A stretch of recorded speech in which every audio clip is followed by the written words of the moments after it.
আসসালামু আলাইকুম সুপ্রিয় দর্শক, সবার কি অবস্থা? হাজির হয়ে গেলাম দীপ্ত টিভির নিবেদিত দেনা পাওনা নাটকের 234তম পর্বে কী সব ঘটতে চলেছে তার অগ্রিম আপডেট নিয়ে। এই পর্বটি কেউ মিস করবেন না, কারণ এই পর্বে আপনারা দেখতে পারবেন ফাইনালি এবার রিয়াকে দেখা যাবে সে হসপিটাল থেকে রিলিজ নিয়ে বাড়িতে চলে আসবে। তখন রিয়া বলবে, যাক বাবা, এতদিন পর বাড়িতে এসে ভালোই লাগলো।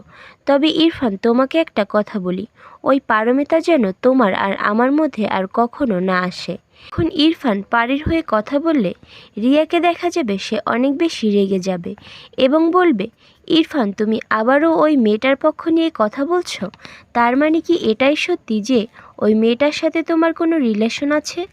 তার রিলেশনটা ঠিক কতটা ডিপ ইরফান? তখন ইরফান রিয়াকে রাগ দেখালে রিয়ার বাবাও এবার ইরফানের উপর অনেক বেশি রেগে উঠবে এবং বলবে, ইরফান, তোমার এত বড় সাহস, তুমি আমার সামনে আমার মেয়ের সাথে এমন খারাপ ব্যবহার করছো? আর অন্যদিকে আপনারা দেখতে পারবেন তনিমাকে দেখা যাবে সে এবার সৌরভের মুখ থেকে পারির প্রশংসা শুনতে শুনতে পারির উপর অনেক বেশি ক্ষিপ্ত হয়ে যাবে। সে এবার পারির একটা বড় ধরনের ক্ষতি করার প্ল্যান করে বসবে এবং মনে মনে বলবে, পারমিতার উপর তোমাদের এত কনফিডেন্স, এবার আমি এমন কিছু একটা করব যার দায় পারির উপর গিয়ে পড়বে। আর তখন দেখব পারির উপর তোমাদের এত কনফিডেন্স, এত ভালোবাসা কোথায় যায়। পারিকে দেখা যাবে সে এবার তার প্রজেক্টের সর্বশেষ ডিজাইনটি করে সবাইকে দেখাবে।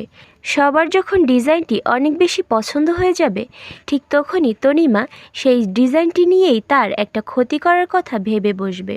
সে এবার পারির করা ডিজাইনের ছবি তুলে সেটা অনলাইনে যারা বিভিন্ন গয়নার ডিজাইনের ফিচার পাবলিশ করে তাদের কাছে পাঠিয়ে দিবে, যাতে করে পারির করা ডিজাইনটি কপিরাইটের আন্ডারে পড়ে নষ্ট হয়ে যায় এবং শেষ পর্যন্ত সে সত্যজিৎ ঠাকুরের কাছে অপমানিত হয়।